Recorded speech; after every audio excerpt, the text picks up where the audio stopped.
Hey guys, welcome to episode 51 of CMD Tower's Brews and Builds. I'm Mr. Commodore 5, and my fellow host once turned down an offer to be featured on a card that was inspired by him, not of this world, Big Tuck. Oh, what's going on? Thank you. That's so kind. So this is a big episode for us, which we'll get into. So I'm going to bring it back to the OG.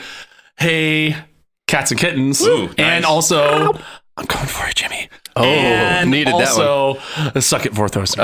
So, anyways, no, I'm good. And before we get too far into this, another quick thing here. We are enjoying a lovely beverage from Rock Creek Brewing, and since we're here, I would like you to participate in this with me and have a little sipsky-skoos, because this is something I missed very much from being in. Oh, you don't trust it? Trust you? Absolutely not. Oh, that's fair. The rim was roofied. It's their can pale ale. A typical face of disgust. So anyways, it's going good, Mr. Cabo. How are you, sir? I'm good. It's just like a crazy busy day today with work and, editing the video for 2 weeks ago's Brews and Builds for YouTube. But it's been all right. I'm excited this weekend. I have nothing planned, and I'm going to keep it that way. Lovely. Because literally last weekend I drank and partied for like 36 hours straight. Can't do it again. Realized you're over 30 and don't got it anymore. And I got a Fitbit, and I realized when I drink and do all that stuff, my heart rate just goes through the effing roof. And it's just like, oh God. And then I start getting panicked, and then it goes even higher. And then I just die. So actually the Fitbit's helping kill you. Yeah. Wow. It really is. Look at that. That's coming to a promotional material. Hey, Fitbit, that one's free. Yeah, enjoy that. We are trying to kill you. That's your new slogan. Well, as Big Tuck alluded to,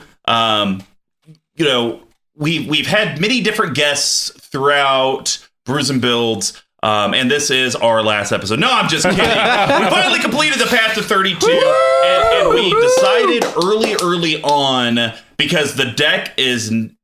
We'll get to that later. Yeah. It angers me to my core because its name is so misleading. But also don't. So let's leave all that for later. Yeah, so, you're fine. But we got the Goad here. Hey, you may know him as friend of the cast, Will. Friend of the cast, the Goad. Former friend of the cast, Will. Former friend of the cast, Will.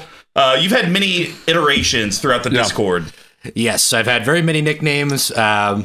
In fact, I tried to keep doing it, and we found a character limit for how many characters you can have for Discord. What was your original name on the Discord? Was like Squirrel Army 457 or something like that, wasn't it? Yeah, it was just Squirrel. Oh, okay, just Squirrel. Yeah, easy enough. Plain and simple. We all that all flew under the radar. Back in the day when you could get a username that was just like Andy. Yeah, right.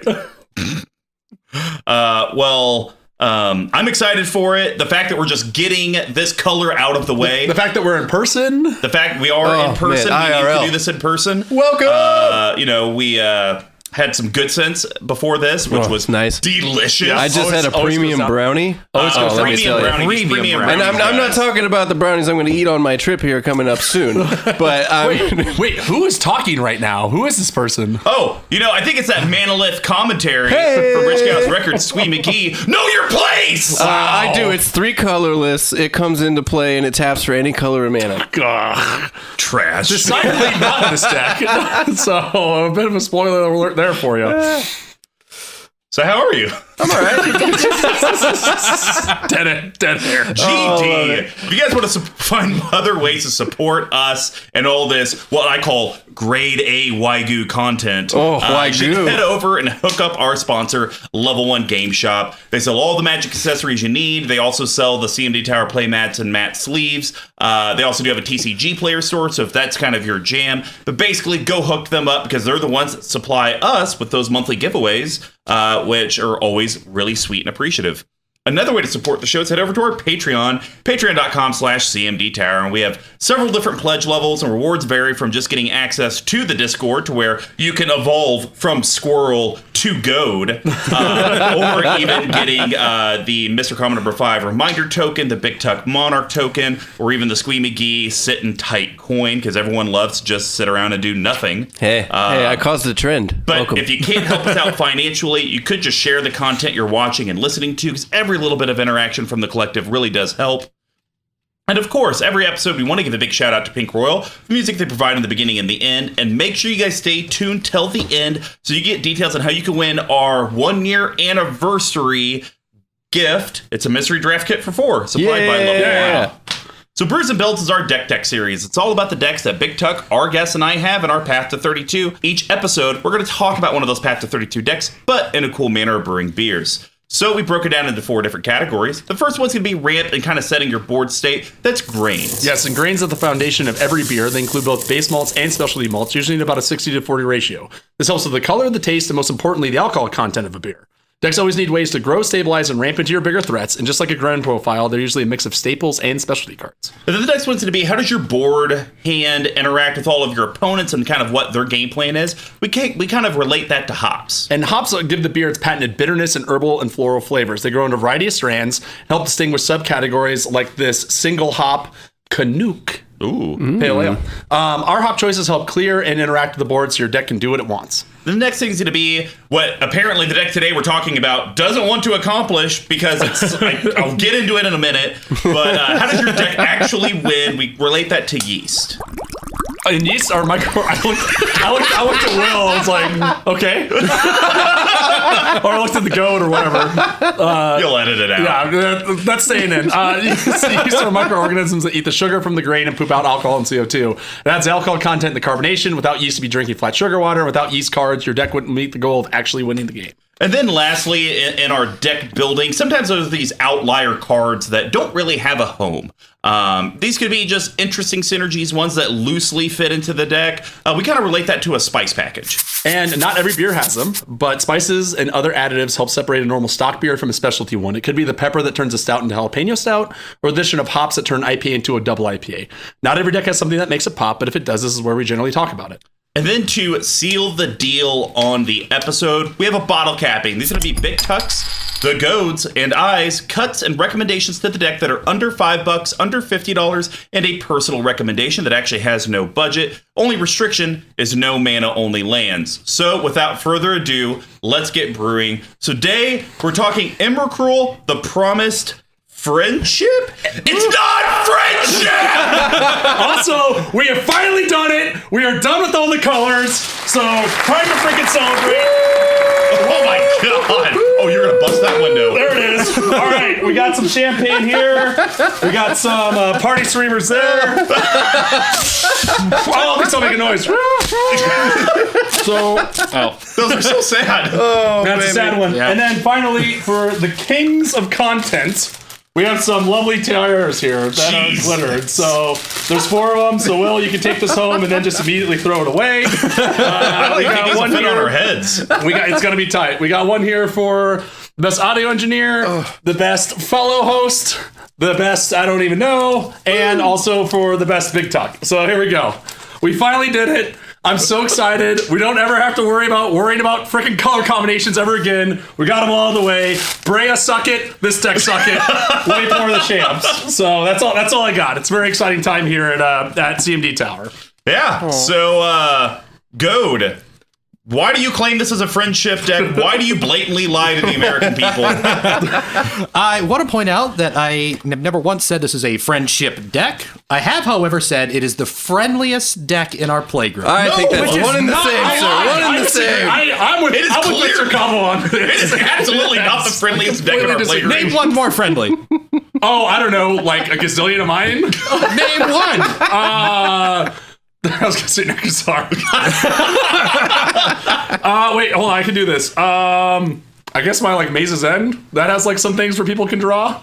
Yeah. It's not this deck! Xerus, there we go. A little bubbly for you? Little bubs. Oh, man. Not your normal style bubs either. These are the champagne bubbles. So why don't you walk us through a little bit about what we got going on here? Why don't you go and read what Emrakul is, and then kind of explain why you chose to do a colorless deck, because you only have 15 decks. Correct. And so usually colorless would be one of the last ones people pick, because you got 4 commanders to pick from, and how you got to this build. All right, so to start off, let's just go ahead and read Emrakul. So Emrakul, the Promised End, is a 13/13 for 13. A lot of 13s there. And she has flying, trample, and protection from instants. She can cost 1 less for each card type among card types in your graveyard. And whenever you cast her, you gain control of target opponent during that player's next turn. And then after that turn, they get another turn. So I'm just giving you guys a free turn out of the No, you're not. You're taking our turns. Giving a free turn, he says. No, you don't understand. We're sharing. No! Not when you force Big Tuck to hit me in the face with a 15-15 in the air. Yeah. Okay, that was decidedly less. Now, that game did have to end. And so if we're looking through the deck itself, we talked about this on Tuesday. 33 grain. Yep. 38 land. 16 hop. Maybe the lowest ratio we've seen of 9 yeast cards, and then a few 3 spices, which granted there's not a lot to work with in these particular color combinations. Yeah, and I mean, I guess you could put a Manolith in there. Oh, very true. Oh, true. Hey, I don't know what I'm thinking. Let me change my bottle capping really quick. There's always room. But, I mean, we'll get into that more when we get to the grains. But, again, she is a 13 mana card to play her, so you kind of need to ramp up to that. Yeah, but I always feel like with Emrakul, I run her in the 99 of my colorless deck, Kozilek the Great Distortion. She never, I feel, costs 13. I usually feel like she costs around 9. 9 to 10 is about that sweet spot, because you'll probably have a land in there, because a lot of colorless, you're cracking lands to go put in the graveyard. Probably have a creature, because someone's gotten rid of something big and scary you had. And you'll probably have an artifact. Bare minimum, you'll have those 3. The sorceries and instants is where it gets a little fuzzy, because there's not a lot of options. I think there's 4 options. There's not a lot of options. And even same thing with Planeswalkers. I think there's 4 options. So... Five. Yeah, because there's Karn Liberated, Karn the Great Creator. There's 3 Karns and 2 Ugins. Oh, or that. There we go. Yeah, there we go. We did it. Short and sweet. But as far as backstory goes, I'm sorry, I keep getting off track. So I actually really like colorless as a a deck idea. It's it was a unique challenge to me. The first time I did it was with Karn, the original Karn, back before wastes were actually created. So and ruined our no lives. basic lands. So I was like, I kind of want to rebuild a colorless deck. So I went to the drawing board, pulled up Karn first, and kind of went, been there, done that. Let's get that guy out of here. The Kozilek that you mentioned, the Great Distortion, that one was actually, when I was building this deck, it was extremely popular at the time, because that was around the time that the Command Zone guys did their game nights. And, of course. And Ashland just ran train on the table with Kozilek. So I'm like, it's a little bit too popular. We'll go out. I mean, it sounds like she beat Jimmy, so. Oh, I do like that. Yep. If you haven't watched it, it was a lot of fun. There were some shenanigans. She did some awesome counter spells with like 8 CMC and 9 CMC. Really? Yeah, it was great.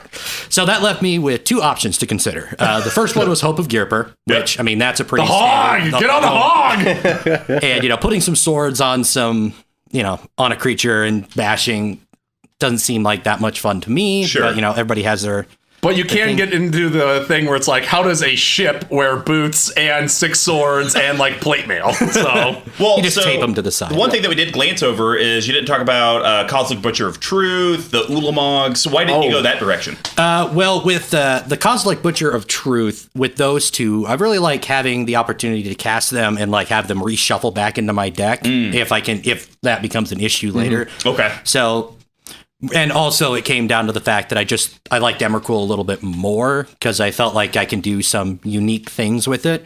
So whenever I'm building a deck, I usually try to ask myself a question as far as like what the deck needs to do. Okay. So everybody, has their deck idea in their head. So with Emrakul, the original question was, how can I completely mess up my opponents?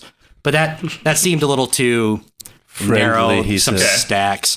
So since Emrakul's ability technically gives a player 2 turns, I decided to change it. Does it? I think it technically gives the player half a turn. Hey, you got to hit him twice.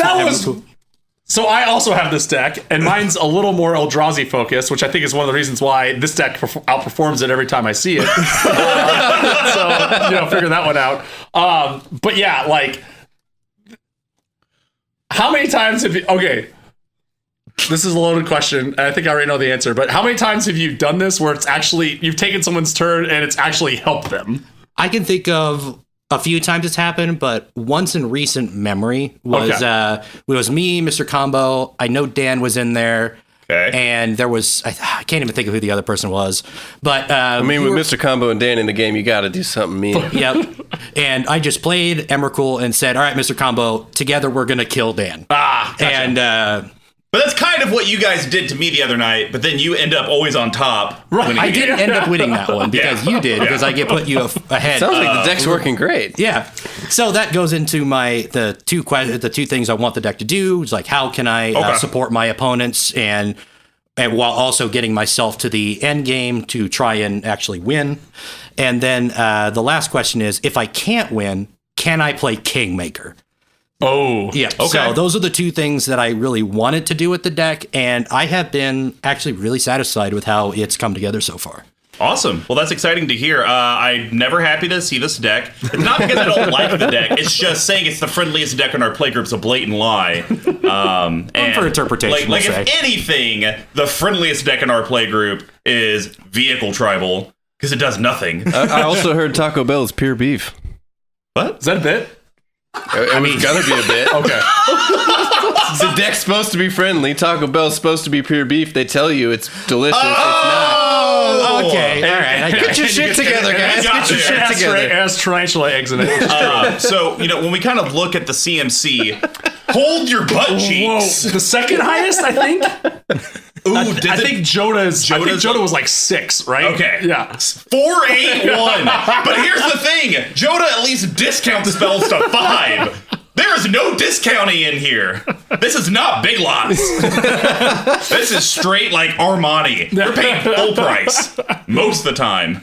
And maybe sometimes there's a store-wide sale Outlet where the mall. whole table gets a little bit of a discount. Sure. But yeah, 481, holy banana hammock. A lot of 11s and 12s. With that being said, though, I will say that your mana, the pie of it, nailed it. Oh, yeah. I mean, you couldn't have asked for a better mana source. I'm glad you guys said that, because I was kind of worried about it when I was building the deck, so I'm glad it turned out all right. Jeez. Reverse bits. How dare you? How dare you? This is a 92 Honda. How dare you? All right. Well, let's get into the deck. Let's start with the Rampant Grain Bill. Goad, you're the guest. This is your deck. You're completing our path to 32. Why don't you start us off? What is the first Ramp Grain card you would like to talk about? Alrighty. So I thought I'd start off strong and talk about one of my favorite cards in the deck. It's a 4-drop. It's an artifact, and it's called Girper Orrery.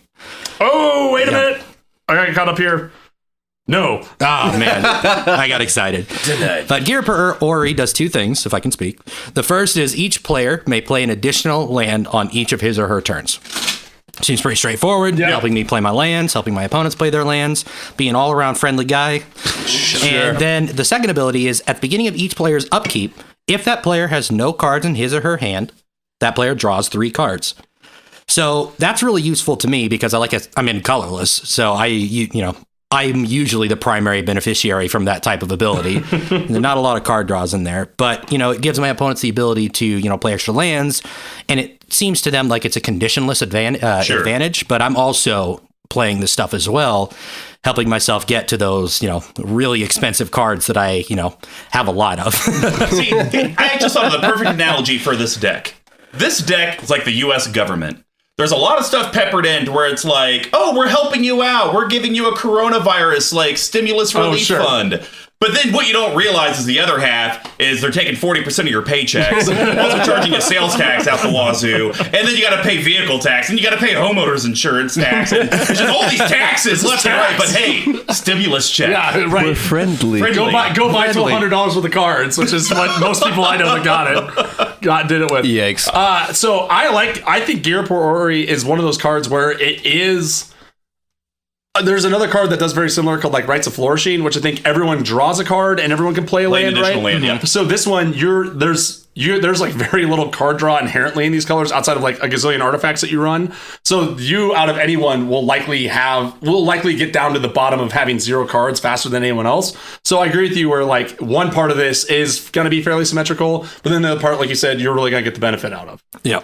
Yeah, it's a card, honestly, I don't see played that often, which is very shocking. I wonder if it's because it costs 4, and I think Rights is 3. Yes, and most of the decks that are like Maze's End that really care about as many extra land effects you can. Yeah. There's much cheaper options and ones that are just symmetrical to you. So I think that's probably why. Fair. But also at 54 cents, give or take, I don't know why you wouldn't run this. Now, the big question is we always talk about how white and red struggle and Boros struggles to ramp. would you run this in those decks? Just in case if you have the extra few lands in your hand, because you would think you would probably run a higher land count in those colors. So now, hey, Ghirapur Ori, get out turn 4, now I can play another land. And it's a fake way to ramp. Yeah, I think it's definitely a worthy addition in a lot of decks, like especially those, red and white ones that you mentioned that don't have as much card draw. You're playing, especially in red and white, their stuff is really low costing, usually really efficient. You play a lot of stuff and then you're out of cards in your hand, and, then you can draw a few extra cards, play a couple extra lands, and, I just think it's a really good card. Like you said, it's 50 cents. So I think I want to see it a lot more. I love this card. All right. Well, I will take the next one. And I really like this card. It is the epitome of this deck. I made it one of my commitments to show how unfriendly this deck truly is. And this card is one that looks friendly, but really it's not. Gate to the Aether. It's a triple! Oh, I don't have my shaker. It's a threesome! I mean, oh god! Oh man, it's getting weird down here. Yeah, that's a lot. That's a lot of. That's It's a lot. fine, guys. There's no windows. No windows. All right, I'm gonna read the title in the CMC. You read the type, and you gotta read the text. Oh, Gate to the Aether. Cost 6 colorless. damn it! It's an artifact. From what set? Mirrodin. What rarity? Rare. Pretty good. Nailed it. Price? You had to look it up. It's $279. So at the beginning of each player's upkeep, that player reveals the top card of his or her library. If it's an artifact, creature, enchantment, or land card, that player may put it into play. So I like this card in this deck because, as made mentioned previously, I believe there are 6 targets of things that don't fit that in these colors. So you will likely always get the benefit out of it. And if you get into some of the heater Eldrazi's that you did keep in here, that can be such a huge swing on turn 3 or 4 when you're up to 6 mana already with all the mana rocks. Yep. So this card, this is interesting. I think the only thing that they haven't made in colorless yet is an enchantment. Huh. Because I think you're right. I don't think there is one because they're effectively artifacts. Yeah. They're colorless enchantments. So I think that'd be kind of cool to see going future. But again, like like most of these cards that are the friendly cards, you always run the upside of someone getting the more value out of it than you. But again, considering the deck that you have and the sort of resources that you're playing with, that's probably going to be unlikely. Yeah. No, this card's great. Like I love resolving it. I remember one time I was playing at one of the games at Magic Fest OKC back when we could, go outside. Right. We could go outside. And I was playing and I played it and everybody just picked it up to read it. And people are like, oh, really cool. Then they, look and they go, oh, I got a Sun Titan. I got a this. And I got, oh man, this is a sorcery. And then I went, okay, well, I got an Ulmog. Coming right in. So if we're going to my bit, you forgot one of the most powerful enchantments there is. It's an enchantment aura, Eldrazi Conscription. Oh yeah. Yes, of course. 10-10, Annihilator, 2, and Trample. Woof.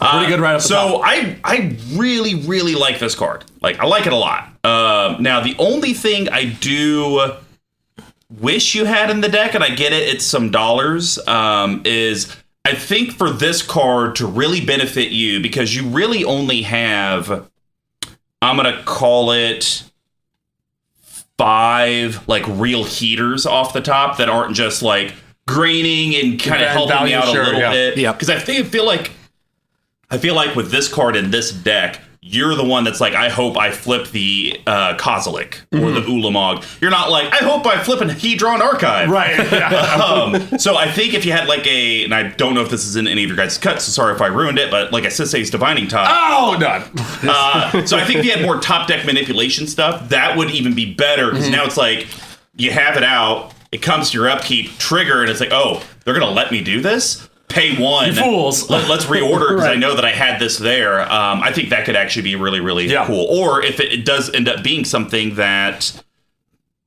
because, you just reveal it, and if it's not that permanent, it doesn't even come out. So it could be, oh man, it's a Planeswalker. Let me tap Sisei's top, draw that Planeswalker, put the top on top, then the top can just come right back out. Right. That would kind of take it to the next level. Sure. But this is a card that on its face, with your propaganda that you're spilling, which isn't in the deck, it looks friendly. I'm helping everyone, but more likely or not, you're getting some disgusting 9-drop out of it, and everyone else is getting a mana rock. And I mean, even if I hit a Thrawn Dynamo off of it, that still feels pretty good. Sure. Well, Tuck, you got one left. What is it? So this is a card that I have had a very love-hate relationship with, and it works in this deck because it's colorless.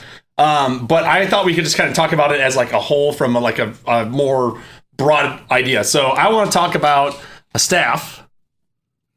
Is this you? No. Oh, okay, good. I'm kidding. Okay. So I want to talk about a staff of cartoons. So Staff of Nin. So 6-drop, because what's it? Secrets of Nin? Isn't that a...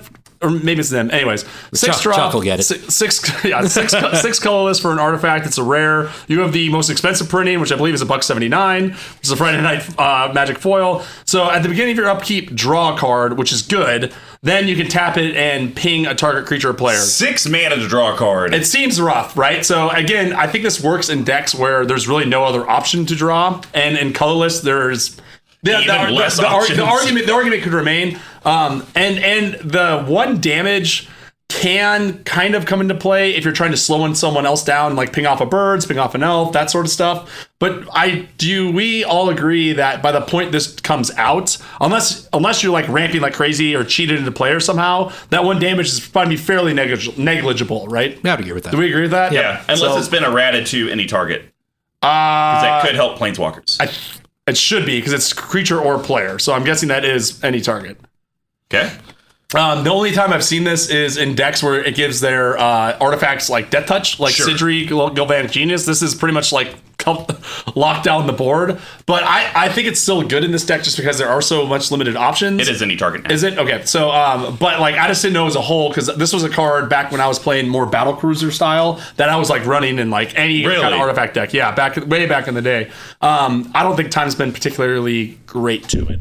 Yeah, I'd agree with that. And honestly, like I said, I'm cutting it. I can see why you have it in here, because like you said, we're limited by colorless. Yep. So you kind of need every option you can in here.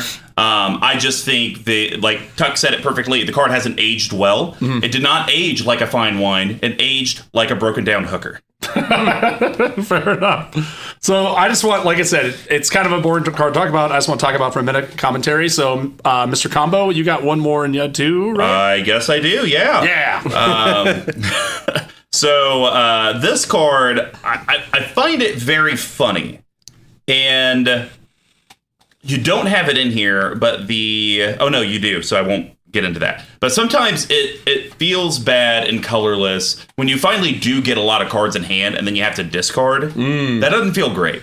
And so I really like this card, Anvil of Bogarden. Yeah. 2 colorless artifact from Visions.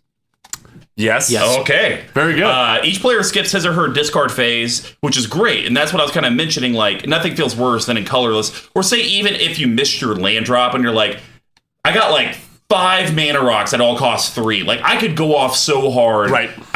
Now I'm going to have to start losing good stuff. So that's fantastic. But it also says during each player's draw phase, that player draws an additional card and then has to choose and discard a card. And that's also huge because, you'll play this.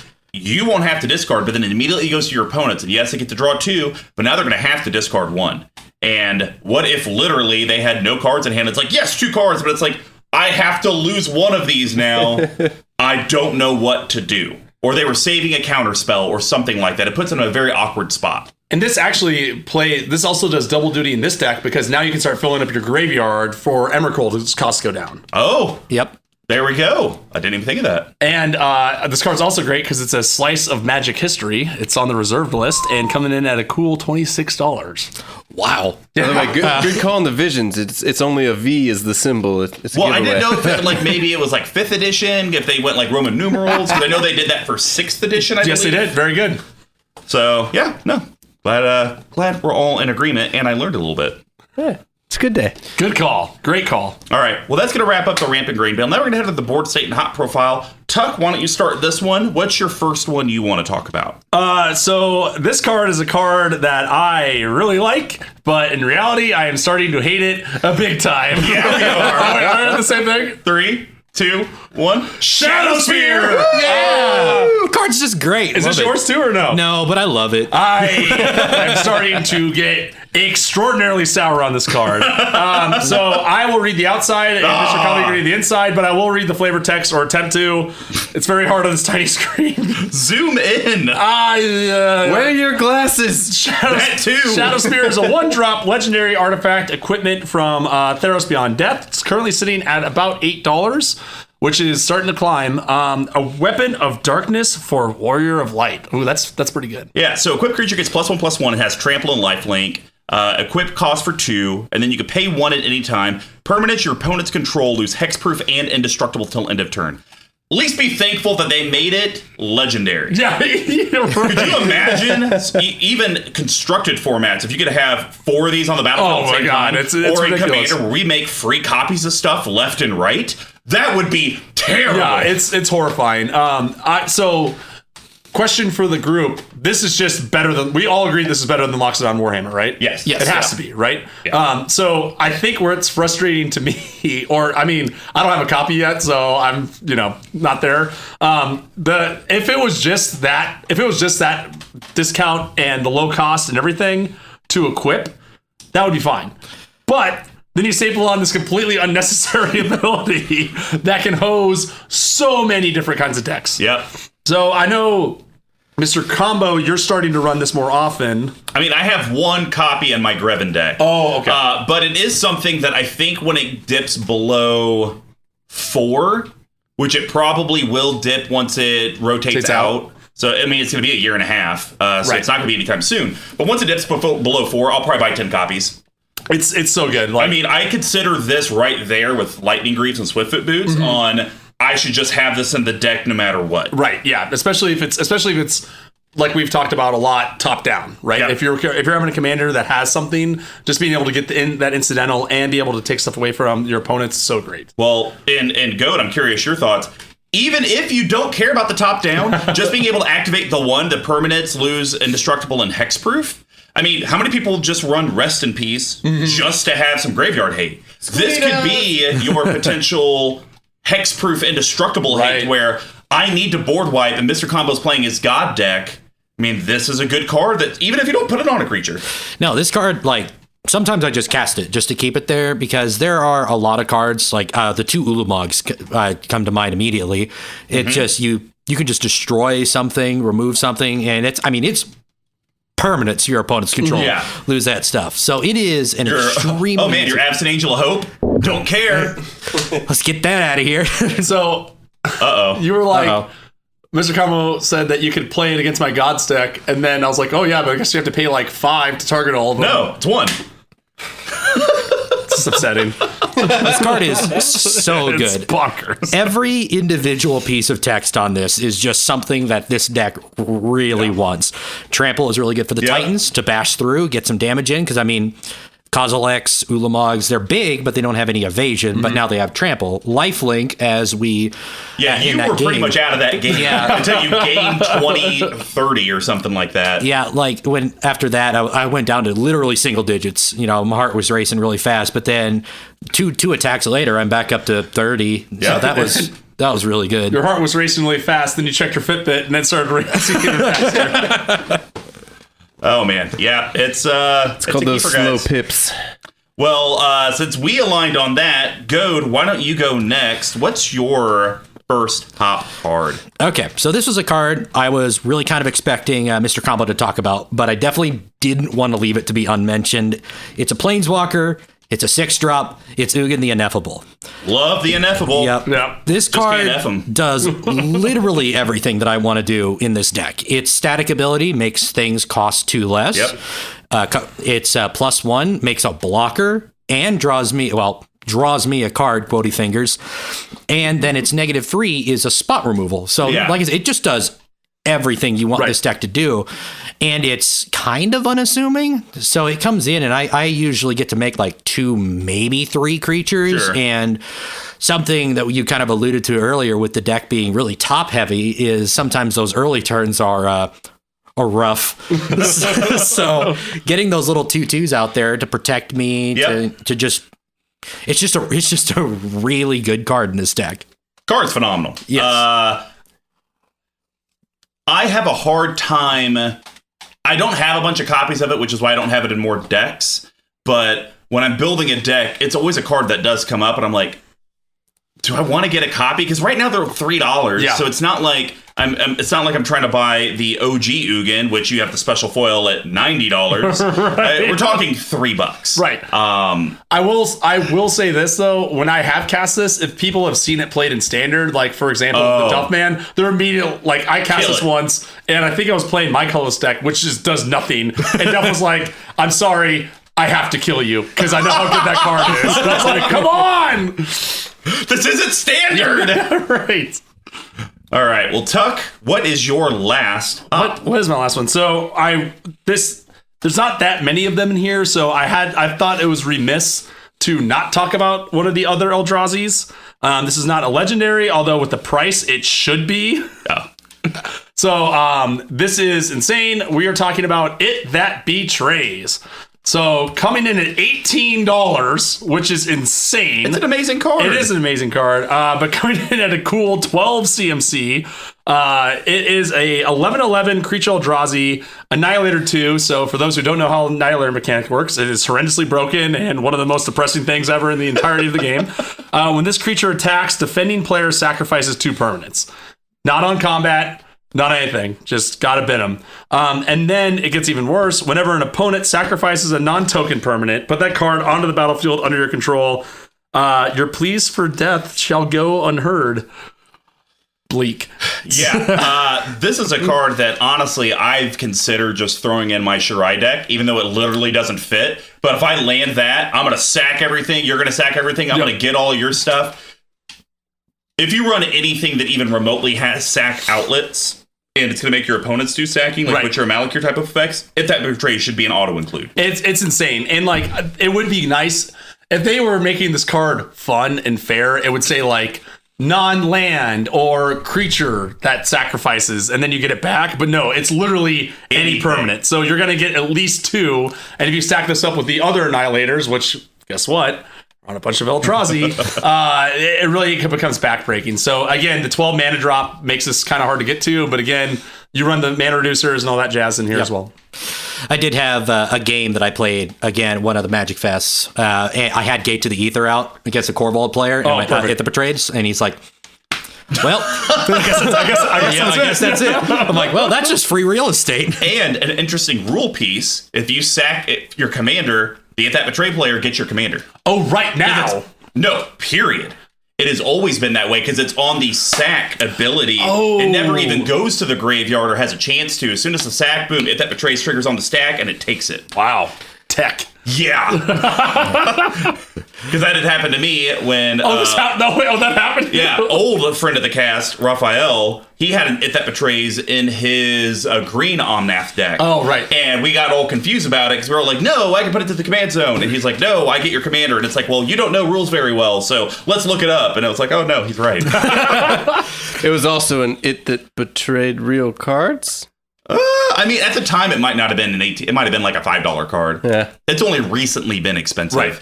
My last one is a card that I run in my Eldrazi deck, and I actually love this card. So we talked about Staff of Nin and how 1 damage, is that really worth it? This is a card that actually I think the 1 damage is worth it. So we're talking about Inbringer. This card is really good, yes. So hold on, it's 5 colorless waste, because that's important. Diamond. Shine bright like one. It's a creature Eldrazi. It's a rare. It's a 5/5. Here's the cool thing. It has 3... It's basically a Planeswalker. Yep. Tap. Inbringer deals 1 damage to any target. Diamond tap or waste tap. Target creature can't attack or block this turn. Double waste tap. Draw a card. And you're like, well, why is this better than Staff of Nin? Well, because it says untap Inbringer during each other player's untap step. Yeah. Wow. That's really good. I think you bring up a great point that this is just, if you think about it, this is the same thing as Staff of Nin on a creature that's a 5/5 that's almost on curve, plus all this other stuff. So yeah, it's insane. What's like? Do you have any like crazy memories with this of how you just got insane value or nothing you just look at the card itself and you see, it untaps, and at the worst case scenario, you're shooting a player for one, or sometimes you can interact with your opponent's board, like if Squee has a creature he wants to attack Big Tuck, but we are just like, okay, we'll just pay one and make it so that your creature can't block his attackers. Right. It's one of those free value cards. It's just, not free, but like easy value cards that it's just a good card. Also, has there ever been a time when this was a dead card where you drew it and it didn't work out? That's a drink. So I have a cool story. I don't remember what game it was, but I did have an Inbringer out. And a lot of times the way my Eldrazi deck goes is I'll play the land, I'll do my mana rocks, and I'll have like 6 mana or 7 mana, but I'm still 2 or 3 away from casting my commander. So it's like, I guess I'm just going to pass because I have nothing else to do. And so Inbringers come in clutch then, because it's like, okay, well, you didn't really do anything this turn, so I'm going to pay 2, draw a card, untap. I still got a bunch of mana left over. Oh, you're going to swing. Well, hey, how about this? If you swing at them, I'll make it to where their creatures can't block you. There you go. Right. And so I've started kind of wheeling and dealing with it. Or, hey, Breeze gets played for the 18th time. I'll just ping it down. Yep. And again, like, and this also is like Voltron insurance as well, where it can't attack you. So overall good. So real quick, because this is the only time we're ever going to hopefully ever talk about this on the cast. Do you guys know how Waste originally started? No. So back in the day, they wanted to do a 6-color. Porthos nerd. This is more a game design nerd. Okay. But still also... is this like the elusive purple color? Yes, exactly. That's what it was, right? And they did create a Waste card. And what's crazy is they used the art that became Reliquary Tower on the original Waste. And then they reused that card for Reliquary Tower, which is a much better Waste. And a card that's amazing. So anyways, just a little slice of Magic history, if you will. All right. Well, Goad, bring us home. I think you got one more left. Yep. So the last card I want to talk about is Silent Arbiter. So Silent Arbiter, for those of you who don't know, it is another really good card. Like, my deck is very, very tall. It goes very tall. So Silent Arbiter is a 1/5. It's a 1/5 for 4 mana from 5th Dawn. And no more than one creature may attack each combat. And no more than one creature can block each combat. I think it's also from Commander 20, the CMD Tower preview card. Wait, here we go. I got it. Is that a horribly accurate CMD Tower preview? Yeah. I mean, you're just like punching the microphone. I'm like, maybe this will come through. You can hear like the maybe.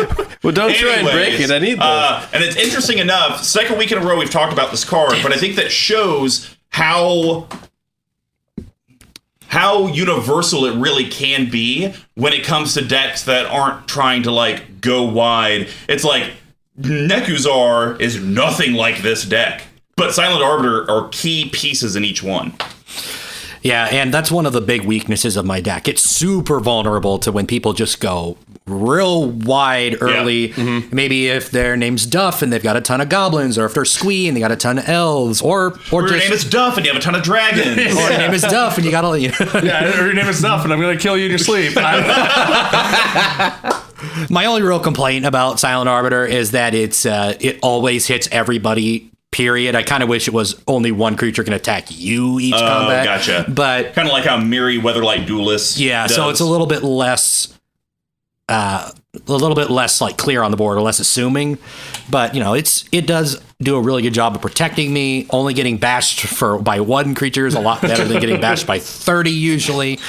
So it's a great card. I really like it. It's one of the cards I really like to draw, and sometimes even really need to draw. Yeah, right. Makes sense. All right, guys. Well, I think that's going to wrap up the hot profile. Now we're going to head over to how this deck wins in quote-unquote the friendliest way. I will start this off with a card that is quote-unquote friendly by when he casts Emrakul and takes your turn, and you should get an extra turn, but then you no longer get an extra turn.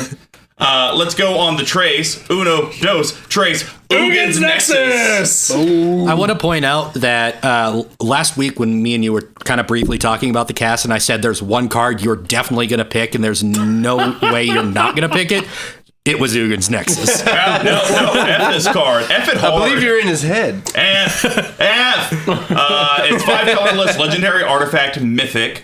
Go, Tuck. Oh, come on. Sorry. I'll read the flavor text. All at once, Sarkhan's mind fell silent. Okay, you can go. Oh, thank you. If a player would begin an extra turn, that player skips that turn instead. If Ugin's Nexus would be put into a graveyard from the battlefield, instead exile it and take an extra turn after this one. Wow. Yeah, so I am wondering...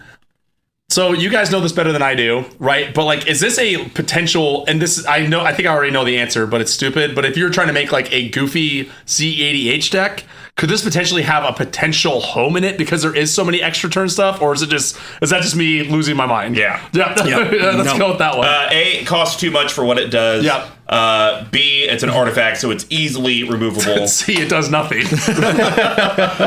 But yeah, so I also run this in my Emrakul deck because it should be in every Emrakul deck. And the only other deck that I've ever seen this in is some Duretti decks because they use it as a way to cycle it with Duretti and sack it and then take an extra turn. Oh, okay. Which is some super weird That's tech. very fringe. Yes.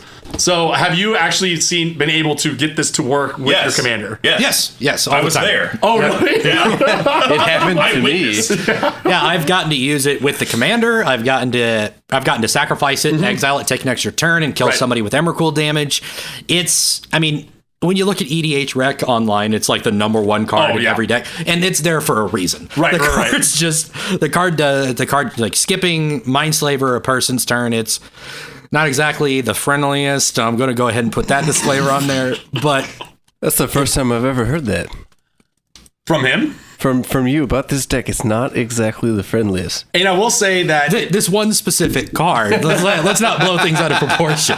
I will say that this probably does help this deck have some semblance of interaction, especially if you're playing like blue extra turns spell. But again, like I agree with you guys that this is probably the only deck it really works in. All right. Well, since we aligned on that, Goad, what do you got? All right. So as far as win cons go, before I actually read mine, I just want to remind everyone at the table that Emrakul is a 13/13 flying we're talking about the same card. Yeah. Okay. Hedron Matrix. Yeah. I run this in my Kozilek deck. Literally won a game with it the last time I played it. Everyone I've won in my Emrakul deck has been because of this card. And the winner is by unanimous decision. Across the table. No, it's just great. I mean, it turns Emrakul into a 26/26 flying trampler. I heard that number's relevant. I'm not sure why. It's because 21 commander terms wins the game. I mean, 50. Oh, that's why. Yeah, okay, that's why. I see. I thought it was some sort of secret tech that I couldn't. But it works 4 or with all 5 the other things combo. too. Yeah, I mean, and that's why I like the card in these colorless Eldrazi type decks. Is if it was just for your commander, you're talking very fringe, probably not good. But you throw it on any of the other Eldrazi's, you're still talking massive damage. Oh my god, yeah. You're taking out maybe half their life total potentially. So yeah, I mean, Ulmog becomes a 20/20, Reality Smasher becomes a 10/10, and I mean a 10/10 with trample. That's not irrelevant. That's really good, and it really helps me close games out, stay relevant. Start chipping away at people's life totals if I need to. Hedron Matrix, 10 out of 10. Does it for you? It gets there.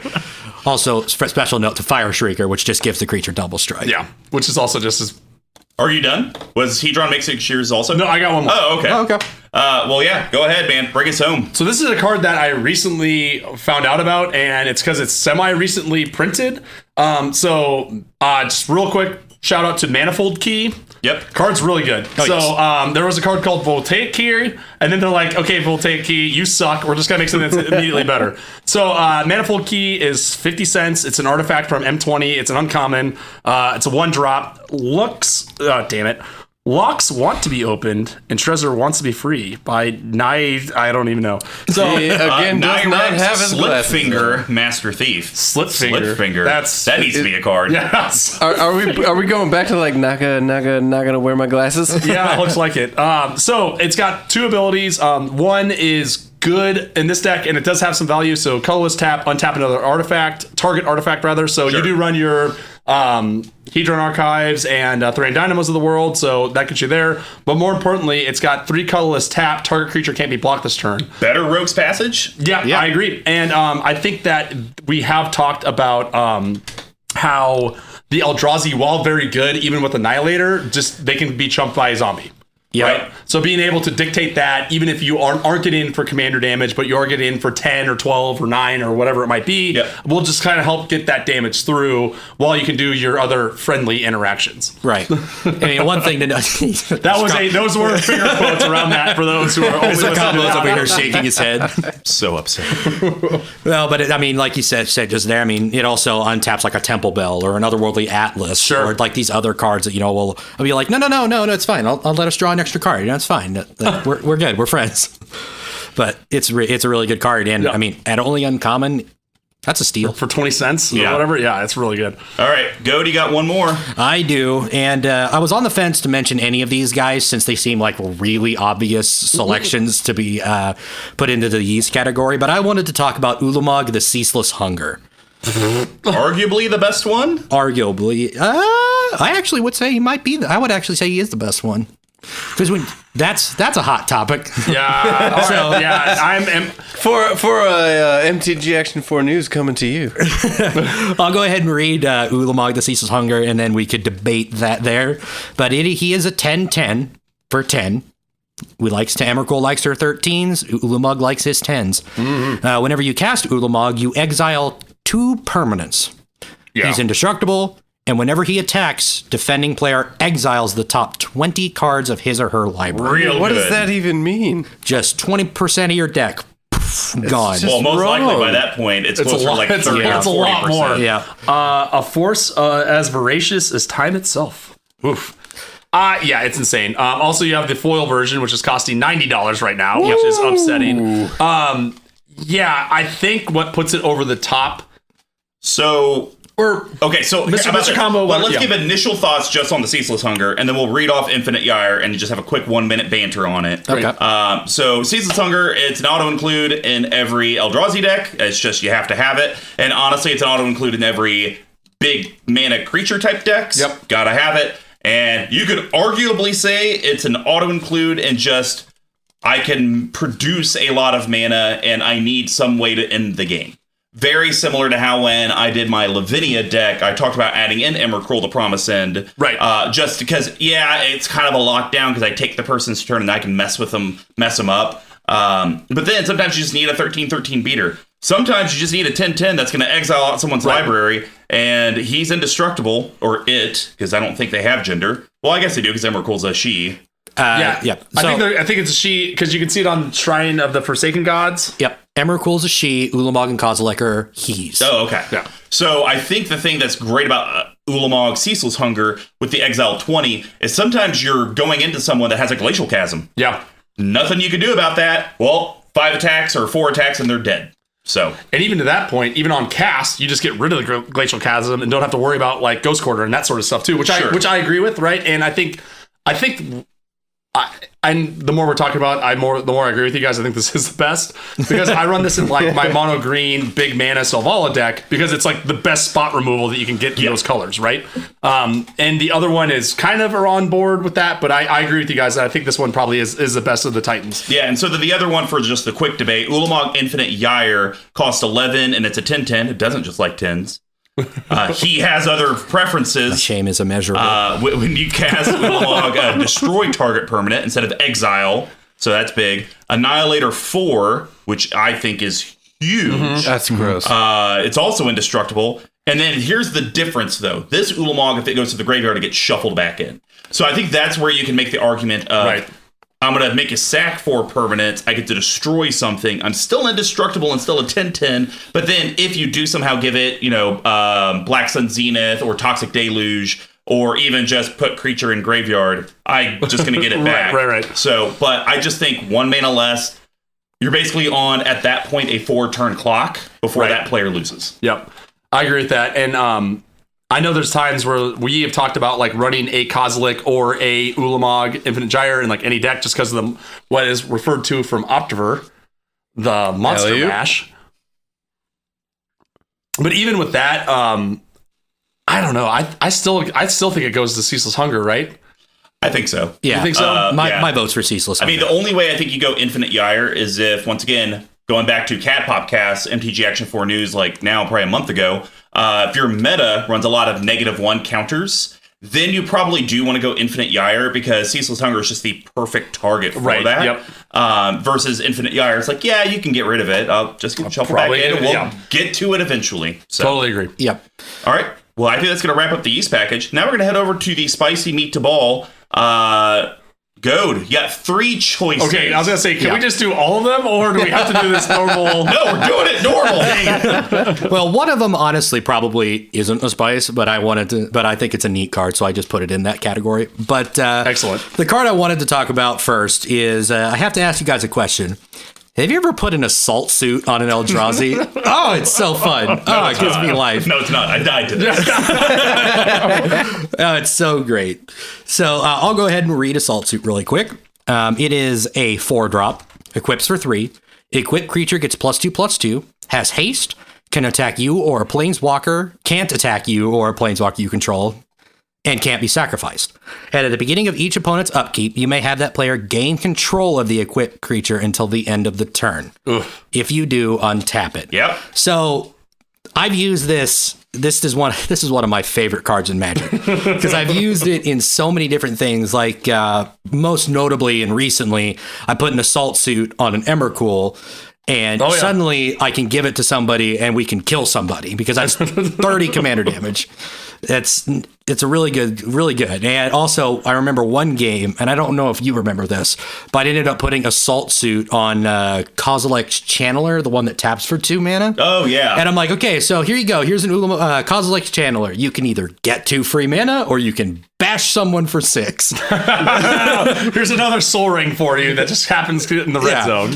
So, it's multi-purpose. It can help close games. It can help, it can help be friendly, help people ramp. It's just... And I think one of the things on it that's really great, too, is the fact that it gives haste on your turn as well. So it's like another copy if you can get the mana, which you did at that time because you'd done nothing else that entire game.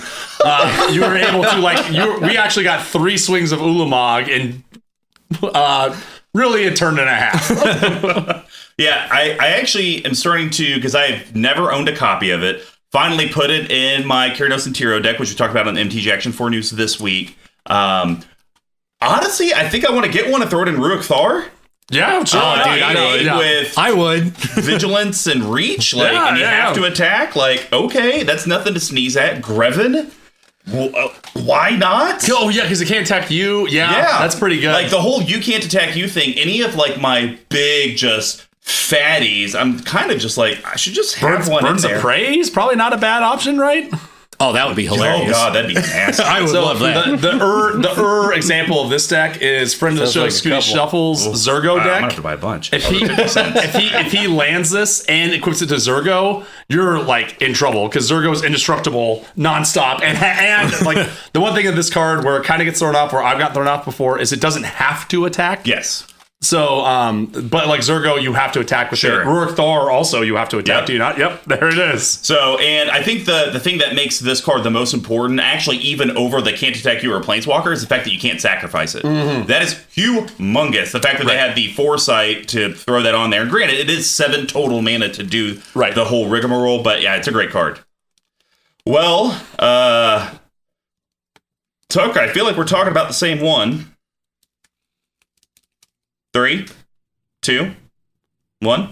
Not a this world. Damn it! I was gonna try to go Thirsty Blade, but we'll call that a meh. So, and I do agree though. This is kind of a spice because I actually went through to try to figure out if I was actually going to cut this card from your deck.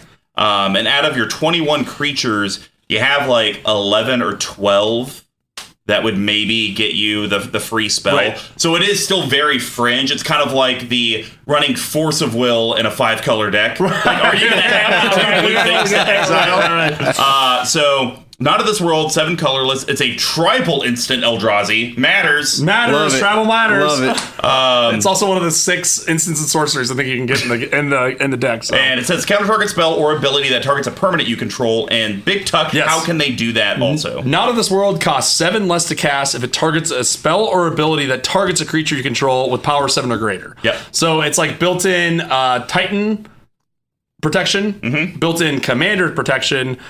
Here's where this card hinges on me. it's real easy to sit in your hand for like 6 turns, and then when you could have won the game, you completely forget that it has a second ability, which has happened to me 2 times. So yeah, like so Mr. Combo, we've talked a lot in the past about like very situational cards. How many do you think that you need? I think 12 is probably on the lower side, but again, the reason why I think this card, in my opinion, stays in the deck is it's literally another deck that would run it for starters. And 2, when you have this card and you can have it in a pinch, it's going to mean a lot. You just need to make sure you read your cards. Yes, and remember what's in your hand, which again you wouldn't think would be a big deal in this deck when you're just running out your hand. I think I actually pulled it from my deck because I literally never played it. I had my colorless deck since Great Distortion came out in. That's Battle for Zendikar? Yeah, no. The second one. The Zendikar Research. No, it's Oath of the Gatewatch. That's right. So I think I made him literally like a month or 2 after that set came out. So that's been how many years ago? And I've never cast it. So really? Yep. And so I even got a nice pretty foil one. I literally never used the card so much that when I was in the tank and we were playing and I needed a token, I just flipped it over and started writing on it for a token. So you also said I've never used the card so much. What a phrase. Yeah. Yeah, and I mean, it's really important to note something that I forgot more than a few times is it also counters an ability too. So, right. Yeah, I mean, Emrakul protects herself from instance, but I've had instances where like somebody would use a Planeswalker activation or something to destroy my, and I'm like, nope. Get that out of here. Planeswalker Ultimate. I think when you're playing these decks, you just don't think that you're playing at instant or sorcery speed ever, right? With spells, so you're just like, well, I guess that happens, and then you draw, and you're like, I guess I'm just an idiot. All right. Well, that's going to wrap up the spice package. Now we're going to head over to the bottle capping. And as a reminder, it's going to be big tucks, the goads, and eyes, cuts, and recommendations to the deck that are under 5, under 50, and a no budget recommendation. We just can't talk about mana-only lands, which honestly, are there any in here that we would even talk about? I don't believe so. Ancient Tomb, that's one he doesn't have. Yeah. How do you not have an Ancient Tomb? Isn't that card like $1 million? Well, not in gold. Oh, right. Okay. I need to get that gold bordered one. What the hell? All right. No, you pay for it in gold. Why don't you start us off? Sure. What are you going to cut and what are you going to add? All right. So there is enough friendly stuff in here that I think we can start moving little things around. So there's a lot nothing of friendly in here. Some symmetrical things. Expose. It's kind of like what Snowden did, exposing the U.S. That's what you need to do. Expose this deck for the evil monster it is. There's one that I think goes into every Emrakul or any Eldrazi deck. So I'm actually going to cut Otherworldly Atlas. So it's a 4-drop. Yep, there it is. It's a 4-drop. It's an artifact from Dark Ascension, I think. So tap, put a charge counter on it. Tap, each player draws a card for each charge counter on it. So you already have the Orrery that does this. You already have Howling Mind. You have Howling Golem, which I was hoping someone would talk about, but here we are. So I'm going to cut this for a card, which I think we've talked about a lot, but I think this does exactly... I think this still is a political card, but you can still get the monster value out of it that you want. So we've talked about it before. We're talking about the old standby Key to the City. So Key to the City is a 2-drop artifact. It's not an equipment, which is kind of interesting. So it's a rare that's cents on the dollars, which is awesome. So tap a card, discard a card. Up to 1 target creature can't be blocked this turn. So that's how you can still get your kind of friendly thing on, because it's still a political card, right? It doesn't have to be you. It doesn't have to be some other scary creature. And also this helps Emrakul because you are discarding a card, right? So that waste that you don't need, that artifact that you don't need goes to the graveyard. And then whenever the Key to the City becomes untapped, you may pay 2 if you do draw a card. So again, you can kind of do the political piece on it. You can fill your graveyard a little bit more. And I think there's times when I've seen you play this deck where, especially in the somewhat early game, you're kind of not doing a lot, and you end up having like 4 or 5 mana untapped at the end of the turn for one reason or another. And this will give you something to do every turn, like another. It's like a greed effect to some extent, right? Where it's like an untapped, you pay 2. And I like the fact that it lowers your curve. Oh, yes. Yeah. Let's try to get down from this 4.81. Yeah. So I do like that idea to add Key to the City, but I think instead of cutting Otherworldly Atlas, because I have gotten into a situation where I can tap it and get to, draw more than 1 card a turn. Sure. So I think actually I would cut Temple Bell. It doesn't lower my curve as much, but I think you've got a good point that I might have too much. Everybody gets something. So yeah, I think that's fair. Well, I mean, you do say it's friendly, but now we can be friendly. I'm trying to do things that are friendly in like different ways, right? Right. So I think It's fair. Yeah, so that's that one. All right. Well, my first one, I alluded to it earlier. I'm cutting the Staff of Nin. It's out of here. I think it didn't age well. Mm-hmm. So what I am going to add is, because you do have such a high curve, you need ways to get a bunch of lands out, and you do run a lot of lands. So it only costs 2. It's 61 cents, and it's a 1/1 Walking Atlas. Ooh, yeah, that card's awesome. Creature construct, tap. You may put a land card from your hand onto the battlefield. Pretty good. And the fact that it just says a land, not a basic land, is also humongous. So, and it doesn't even come in tapped, so you can still use it. So I think you put this in, take out that Staff of Nin, you're lowering your curve by 4. Sure. And I think if you had a choice, ramp to get Emrakul out as quick as possible, or I'm going to get her out standard speed, but I may draw an extra card here and there, I think you would choose to get Emrakul out turn 6 if you could, or 7. Yeah, I think that's a good cut, actually. I mean, adding Walking Atlas just helps me ramp it out. Also, if I can add a assault suit to it, we can have some shenanigans. And does have flavor text. Crafted by lull mages and bound to the land, it alters itself to match the tumultuous terrain.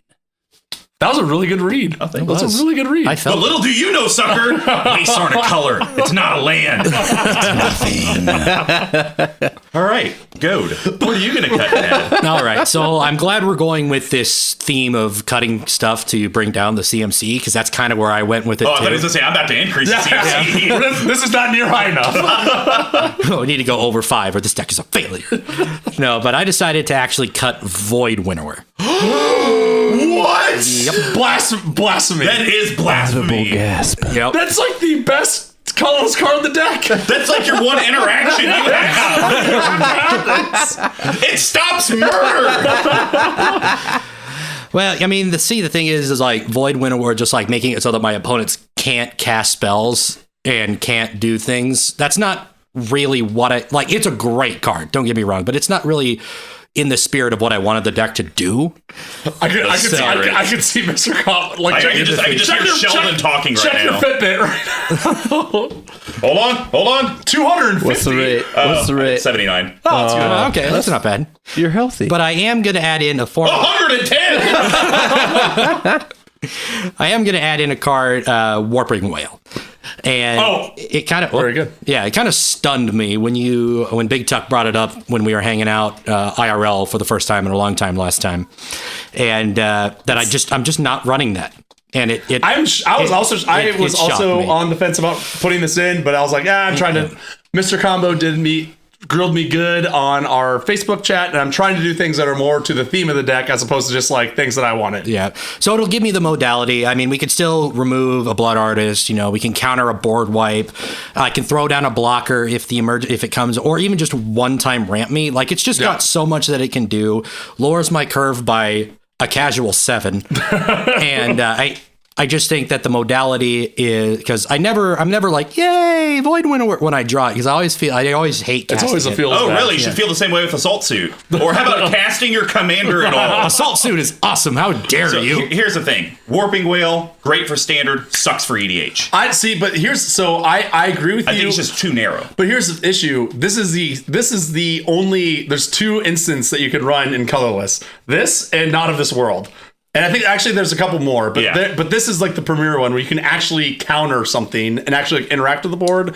So I agree with you that this card does suck, but when you're running colorless and your options are so limited to have something to do on someone else's turn, that's where I think this really comes into play. See, I just look at this card as a dead card 99% of the game, because how often is there actually going to be a extremely relevant creature, toughness 1 or less? I'm talking because you're not going to just use this on Sakura Tribe Elder. I mean, you're going to save it for the Blood Artist because I'm about to get drained out type of stuff. Right. And so that's very fringe. The sorcery is also very fringe, because I think more times are not in this deck. And we actually talked about it when we recorded Kyranos and Tiro for the episode that came out last week. the game that you won, I actually have 7 or 8 different ways in that deck to deal with how you killed me with Emrakul, but it's all instant speed. And it's all bouncing it to your hand or putting it into your library. And then you're going to feel terrible if you pay 2 to get a 1/1 Scion. But I disagree with that part, right? And here's why. Because the more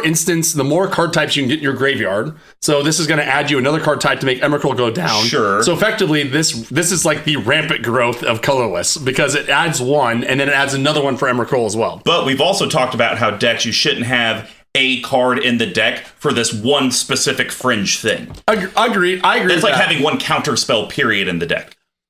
Fair point. It kind of sounds to me like this is a card where it's, hey, has there ever been a time when this worked for you? When you drew this and it really, really fed the deck? Yes. Actually, there has been. Really? Every time I have this, it's good.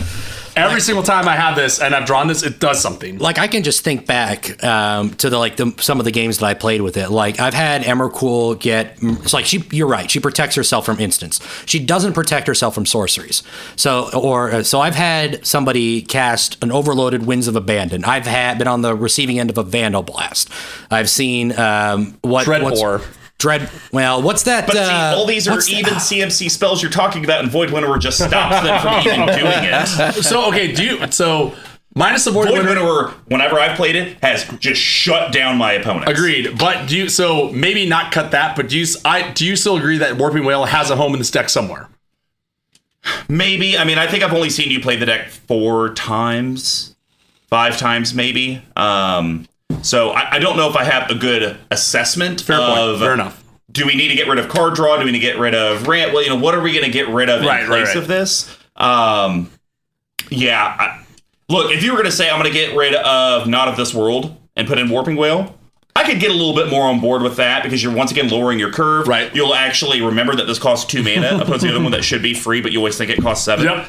No, fair point. It's fair points. Fair points all around. I will say, though, that I have had more instances where I went, I wish this was a Warping Whale, and to fewer times I went, I wish I just drew a Void Winnower. Didn't you also mean to say I say? It's like I will say. Oh, right, yeah. Oh! You see, that joke's funny because my name is Will. It's a good one. Your name's not Will anymore. It's the Now we're going Goad. to migrate away from these mediocre jokes to the under $50 section. High-quality jokes. And Big Tuck, why don't you start us off? What are you going to cut and what are you going to add? So I'm going to cut Urgolem's Eye simply because you already have a Sisay's Ring in here, and it's like not that great. So Urgolem's Eye, for those playing the home game, is a 4-drop that you tap for 2. So totally fine. No problem with that. And I will clarify, Big Tuck did say Golem's Eye. You said it real quick, so it was like, yeah, I'm going to cut Golem's Eye. The hidden tech in it. So I think that you have plenty of mana rocks that do stuff that is better than this. But again, if you wanted to get into even more friendly cards, I think there's something that's going to do a little bit better for you. It doesn't help the curve, unfortunately. We're talking 5.0, baby. Let's go. But we're putting in the classic Mikhail card of Coveted Jewel. Oh, yeah. 6 colorless. When it enters the battlefield, it's an artifact that's 38 cents. When it enters the battlefield, draw 3 cards, which you need. Tap, add 3 mana of any one color. Unfortunately, you can't choose colorless. So that's already got your kind of package of like the Gold Lotus and also the draw cards, right? And then whenever one or more creatures an opponent controls attack you and aren't blocked, that player draws 3 cards and gains control of Coveted Jewel, untap it. So again, if you're trying to get into this is a friendly deck, and like, hey, do you want a Coveted Jewel? Come in with a 1/1. Come in with a 2/2. People are going to be attacking you anyways. So again, you can give the illusion you give them the illusion that it's a friendly card, but then you steal their turn, tap it down for them to shove it in their face. So, like I said, it was very difficult to find cards that fit the theme of what you're trying to do with this deck. But I think like for 2 mana more, you're effectively paying 2 extra mana to tap for additional mana and also draw 3 cards when it enters the battlefield. So for me, like that's like. Seems like a pretty good I have fit. nothing against that. Yeah, I've started to run that card a little bit. You have to be careful about the decks that you run it in, because you're basically telling your opponents, attack me. Yeah, come on down. Come on down. The water's it's warm. okay. Water's warm. Just urinated on myself. I'm just kidding. So, yeah, and I think that will help you, because you can play it early enough in the game And if people are idiots and they still believe that you're a friendly deck and a friendly player, you'd be like, yeah, dude, just swing a 1/1 token at me. I won't block it. I'll leave it alone. You can have the card, draw some cards, get some mana. We'll do this back. It's kind of like the Humble Defector. Yes. Yes. Exact same thing. All right. Well, my next one, I'm going to be cutting Matter Reshaper. So this was right on the cusp for me. Yeah, I think it was great in standard. In here, so 2 colorless. Diamond. Also colorless. Diamond. When Matter Reshaper dies, reveal the top card of your library. You may put that card onto the battlefield if it's a permanent card with CMC 3 or less. Otherwise, put that card into your hand. Here's the thing. Have you looked at your actual mana curve with the cards? I have, but the reason Matter Reshaper in here is not because of that ability, but go ahead. Okay. Yeah. But Big Tuck's been trying to get me to agree to an instant, and so I did agree to an instant. We're agreeing to a Titan's Presence. Oh, yeah! So 3 colorless instant. As an additional cost to cast this, reveal a colorless creature card from your hand, which you will have a 1 in 5 chance of doing. And then exile target creature if its power is less than or equal to the revealed card's power. So for 3 mana, you get to exile whatever you want pretty much. Because I did the math. Over half of your cards are over 4 power. And then a good 30% of your cards are over 6 power. And then you have 15% are over 9 power. Right. So the likelihood that you're going to pay 3 mana and exile whatever you want is fantastic. And yeah, you might say I'm giving them free information by revealing an Eldrazi, but they know you're playing scary crap anyways. Right. What good does that do? This is like the premier removal spell for Eldrazi's. I will agree with that. Yeah, I can definitely see adding it, but like I said earlier, the reason why Matter Reshaper is in the deck is not because of the I might draw a card or put something into play effect. It's there because it's a 3/2 for 3, which is not something that I have a lot of. And one thing that I was finding, the original build of this deck didn't have Matter Reshaper, Thought Not Seer, or any of those lower cost Eldrazi. Right. So I was just open for business. So if anybody decided, hey, I don't believe you're a friendship guy, I would just, there was just everyone. There was just nothing I could do except sit there and go, all right. So here's the thing, though. You're in colorless. What is the predominant thing in colorless? Artifact creatures.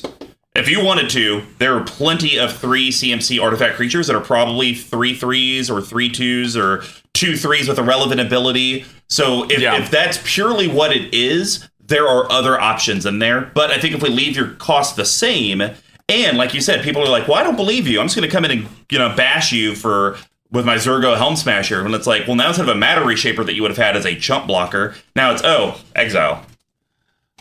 And it could potentially ramp you because it is a permanent that has CMC less. So yes. And it does draw you a card, which this deck doesn't do great. So I can see both sides of it, right? I can kind of get from that respect. You could also argue that a card like Palladium Mirror that taps for 2 for 3 is kind of in that same thing. Yeah. But again, I think if you're playing this deck right, people will think that you're threatening. But you're because they will distrust you that when it's going down Inception right now. Sorry. Okay.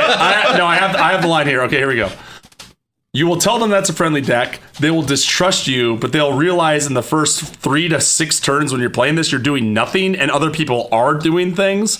So a Matter Reshaper could just be like the chump blocker that you need. Yeah, like I said, I definitely do agree with the idea of putting in Titan's Presence. Presence, thank you. But I'm not sure cutting Matter Reshaper. Well, it's a good argument. It's something I may have to try out. Yeah, it's just, I looked at your other 3 and 4 costing ones, and they at least did something out of it. You got at least a little bit of benefit. Matter Reshaper, I just purely looked at it and I'm like, all right, maybe you have a small chance of either getting a land or a mana rock. Maybe. I would rather have an exile spell instead of that. Sure. All right. Well, Goad, what do you got, man? All right. So my under 50, I'm going to cut Geode Golem, and I'm going to add in Vidalcan Orrery. So Josh Lee, why? Yeah. I know. Very upset. Very upsetting. I know it's not an exciting addition to the deck. Coming for you, Josh. But you need it. It is something that I need. I mean, one of the big downsides with all the friendship cards that I play is that I am the last to benefit to them. Yeah. So being able to play these cards at the end of a player's turn and get the benefit first could be the difference in the game. So, I mean, Geode Golem, he's perfect on paper. He's a great card for the deck on paper. But in paper. So, you know what's funny about that is a few weeks ago we did an MTG Action Force segment around cards that should work and look good, but in reality never actually work out. And Geode Golem is right there. I remember when that card got previewed, everyone just wet themselves. Yeah. But then it's like, wait. Talking a full boy yo-yo-yo. No. Because I even think you still have to pay command tax with it. Correct. So it's just like, is it ever actually going to happen? I'm curious. Has this ever worked out for you? No. This has worked several times in my Dragons deck because you can just swing it in with a bunch of other stuff that is flying. But it's comparing apples to the ocean in terms of how this decks operate. So, it's the newest card game, apples to ocean.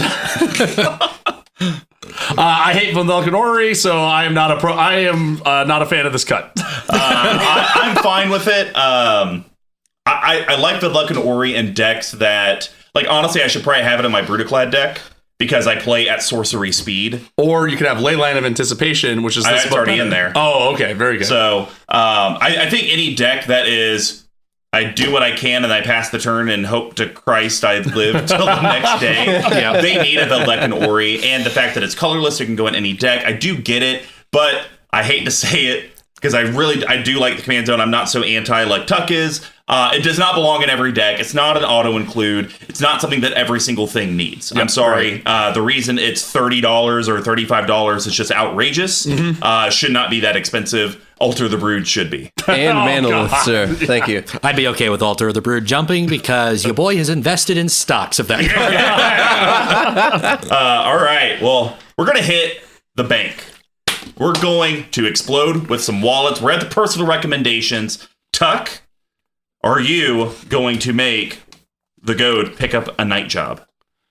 No. I am going to cut Empowered Auto Generator. I think this card's very cute and it's very quaint, and I could see it working in some decks. I'm not so sure this is the one. 4 colorless for an artifact that's hot off the presses from last year. Enters the battlefield tapped, which is the biggest thing I don't like about it. And then tap, put a charge counter on it. Add X of any one color, where X is the number of charge counters on it. There's no proliferating. Nope. It's kind of slow. I think if you had an Amulet of Vigor in here, then fine. I agree. Honestly, like Urgolem's Eye, in my opinion, is better than this because you get it. It pays for half for itself up front. So you might even want a Manolith. How dare you? No. I mean, it does cost 1 less, and I can use it to mana right away. No. So we're just okay. But it cannot pay for your Koziliks of the world. So I was shocked to see that this wasn't in here, and I really hope this doesn't come bite me in the ass because I can't read well. Again, no glasses, so. I think one thing that Emrakul really does is let you make other people's decisions for them. And what card does that better than Mindslaver? How is this not in here? This is the perfect card for this deck. I don't think he has a way to get it back. That doesn't matter. So he does it once? It fills up the graveyard. Again, it's another artifact for Emrakul to go off of. Boo. Card's great. So Mindslaver is a legendary artifact for 6. You can get the foil edition off Mystery Booster for $2. 4 colorless tap, sacrifice Mindslaver. You control target player during that player's next turn. We all know, Will, that you can't trust anyone around the table. You can't trust them to act in their best interest, let alone yours or the table's. So why not just cut out the middleman and make them act exactly how they should, aka how you want them to? I know you're making sense, a lot of logic in here, but I have a deep-seated hatred for Mindslaver. Wow! I have been we had in a playgroup before I met you guys, before I met the guys that introduced me to you guys. Oh, it is deep. It's deep. Yeah. There was a guy that I played with, and he only won with Mindslaver.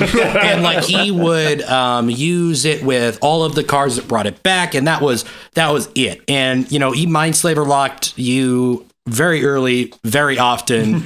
It's probably something I just need to get over. In fact, it's definitely something you need to get over.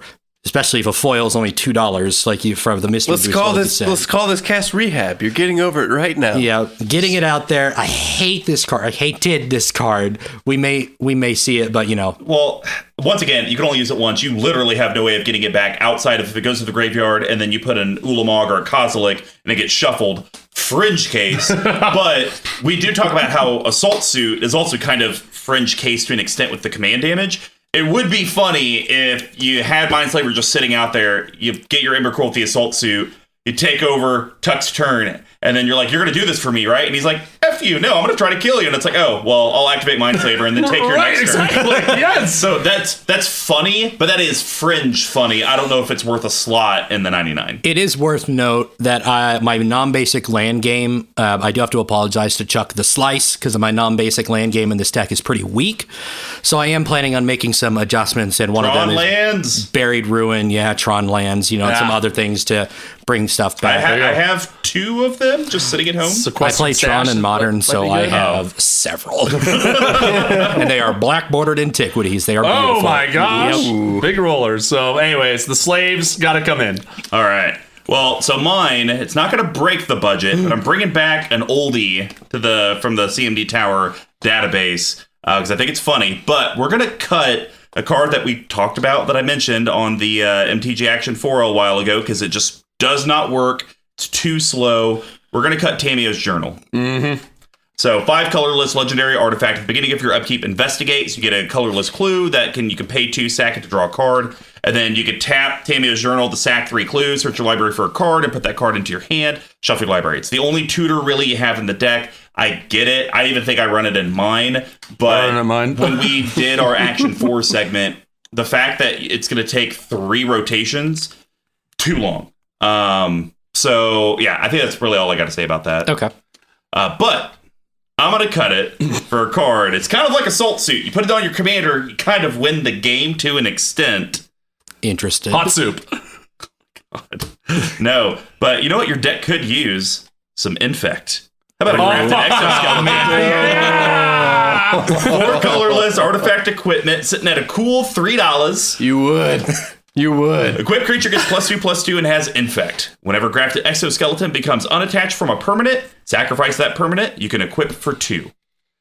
This card will just wreck with your commander. And really any of the things. And here's the cool thing about it, because I already thought of the downside. What if they unattach grafted exoskeleton? You got to sack your commander. Well, that sucks. Well, you also have an Ulmog and a Kozilek that will do the same thing as your commander, because this isn't command damage. Oh, and if you sacrifice them, boo-hoo. They get shuffled back into your library. It is great. Yeah. And I'm pretty sure I still have like 6 left from the Tice Fund. There we go. Hang on. Here we go. Oh, yeah. I love you got the that. Tice Fund. That's good. Yeah, the That's Tice good. Fund. That's good.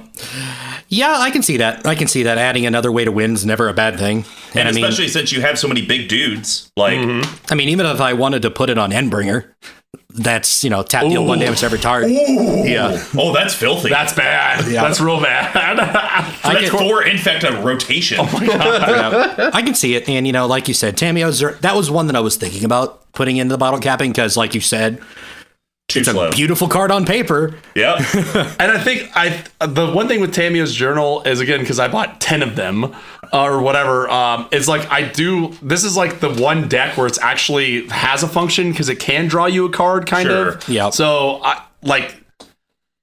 but again, I think that's just bias, right? Like it's like a sunk cost fallacy of like I have these. You're still trying to slot all 10 of them into a deck, right? Like I have all these things, so whereas literally the only deck I want to have Tamiyo in, it's in my Brutoclad deck, but that's because I can turn the worthless clues into other things. anything else. Or if you need a tutor, or if you need a tutor, you can turn everything into a clue. Yeah, that makes sense. See, that type of stuff when you do token manipulation, I think Tamiyo has a home in it. But just be like, oh, I can tutor now. No. Yeah, it's a fair point. Yeah, that's fair. All right. Hey, it's your deck. Bring us home. What's your final cut? And what are you going to add? Okay, so your card that you wanted to add was $2. Your card... $3. $3. That's a total of $5. I am multiple numbers times higher than that. Wow. So this is a pipe dream, so it doesn't even really matter what I want to cut. So let's just card. Empowered auto generator. I'm going to cut it anyway. Let's cut it for the pipe dream. we're going back to the early days of Magic, and we're going to talk about Force Field. Oh my god! So I haven't even heard of this. Oh, it's good. So it's quite its good. ability is you can pay 1 mana to only lose 1 life to an unblocked creature. So, I mean, it's a good deterrent for people attacking me. It's good defensive. The card right now is sitting at around $900. There's a unlimited edition you get for $250. We going to the internet. Yeah, coming in now. Budget $250. I've seen some square borders potentially 70. for 70. Ooh, heavily played $170. Whoa, get it away. There you go. All Yeah, right, frankly, looking just give it away for free. Looking good. Fog effects, baby. Love it. Cards just... I owned one in the past, and it was really, really cool to actually use. I ended up How does selling it feel for right now? Well, I mean, at the time, I sold it for about $150, $200. Okay, so yeah, it okay. felt fine. Yeah, that seems Yeah, okay. you're right. Yeah, I mean, obviously, I'm kind of sad now, but you know, Right. for the average being around where it is, but it just does what I want to do with Emrakul. It like protects me while I'm trying to set up. It would be a really good card to add to the deck, but pipe dream. Yeah, And it's- we can have them. It's a piece of Magic history. Now, granted, this card, because I've never seen it, is so good that honestly, it very well could have a home in a lot of decks. So Yeah. you could go by our You standard might have rule, just cost Mr. Combo about get one, $2,000. and then you play test them into other decks. Because I mean, heck, I'd love this in my but it is to you, so it wouldn't really work in my Atraxa deck. A lot of other decks, though, I'd be happy with. I A agree. good 5 it's to awesome. 10, maybe? Yeah. I wonder if there's any gold borders of this floating around out there. Yeah, there is $65.99, and you know what also that is garbage. And it's square too. It's even better. Well, you know what's even better? The fact that we're out of this nightmare. We're done with all 32 colors. No We're one's at the friends end. anymore. So here's some details about the giveaway from our sponsor, Level 1 Game Shop. We're going to be giving away that Chaos Draft Set, which will include 4 CMD Tower playmats, 4 packs of sleeves, and 4 random pre-release kits. We've been announcing like one each time. This is the last one of the month. But I honestly forgot, and I didn't write it down, so that'll be a mystery too. To enter, super simple. Just help promote the content that we produce. You get an entry for every interaction you do with us on social media, and we will announce the winner on MTG Action 4 News August 4th, and the media platform soon after. And yes, I know what you're thinking. We're going to be doing these giveaways every month as long as you guys keep supporting us and supporting Level 1. It will never be something like this again, maybe next year, but it could be a nice foily artist-proof expropriate that the Goad here actually won early on when no one was actually listening to us. Yeah. Helps to be an early adopter. Or it could even be a custom deck that the collective will put together. Just have to see what Level 1 can help us out with. But we would love some positive feedback on whatever platform you're consuming us on. If you enjoyed it, 5 stars, leave reviews. If you hate it, suck it. If you would like to reach out to us and also know more ways that you can enter into the contest, here's how you can do that. You can reach me at Mr. Combo number 5 on Twitter, all spelled out except for the 5. Big Tuck, where can they reach your begrudgingly self? It's still on Twitter at Big Tuck tweeting. I think I had one person Hey! respond to me Big this week, week. big So week. yeah, so that made me feel pretty good. Still begrudgingly on there is a great way to put it. You can reach our main account at CMD Tower on Twitter as well. You can also go to our website where we will have the deck list and all the cuts and everything posted at cmdtower.com. Basically, all you gotta type in Cavern of Souls, Meet Kokoro, Center of the Sea, Dreamstone Hedron, Tower.com. Well played. I also just realized it's kind of an insult that Cavern of Souls is in this deck, but that's enough. BBG, if people want to find out how to get a hold of yourself, how would they do that? Oh, you can find me on Facebook or Instagram at Rich Chaos Records, or screw it. I mean, I'm on Twitter. Go ahead, look for me. You'll find me there. But email me, please. It's at dearsquee@cmdtower.com. The questions are coming in. The question answers will be coming out. You're going to see them. Enjoy them. You know, you're not going to hear what you thought you were going to hear from the answers that you're going to get, but you might enjoy it. All right. That was some rambling. I liked it. But have you come up with a name yet for your corner? No. Okay. Hopefully that article series will be debuting in the beginning of August. With vacations and stuff, we still have to kind of design the format, but be on the lookout. I'm sure Squee and the main account will post when that stuff is public. For sure. He can also handle all your audio needs and does have a full studio present by the fact that we're here in the KC metro area. Nice. It's really nice. He just can't help you for the next week and a half because he'll be gone. Well, I guess by the time this airs, he'll be back, so suck it. Time Whatever. Yeah. Enjoy the time continuum. If you want to support the show further, as well as hook up our sponsor with the orders you're already doing, head over to level1gameshop.com. When you place an order in the order notes, just type in CMD Tower so that you came from the collective. Oh, eat that, Mike. Whoa. Yeah. Outside of their own storefront, they do have a TCG store with high accuracy ratings, good pricing. They're awesome people. They're the ones that hook us up with these giveaways for you guys each month. So just let them know that it's worth doing, so that way they keep giving us stuff to give to you guys. But if you wanted to help us directly financially, you should head over to our Patreon, patreon.com/CMD Tower. We have several different reward tiers, from just getting access to the Discord to maybe getting to a stretch goal to where you could be on the Brews and Builds, this content we're producing, as well as get other sweet swag from us as well. Plus, you do get additional entries into the monthly giveaways. So I know I've had some people reach out and say, hey, I hate social media with a passion. How can I get more entries? Just Sounds be a like patron. big tech. Yep.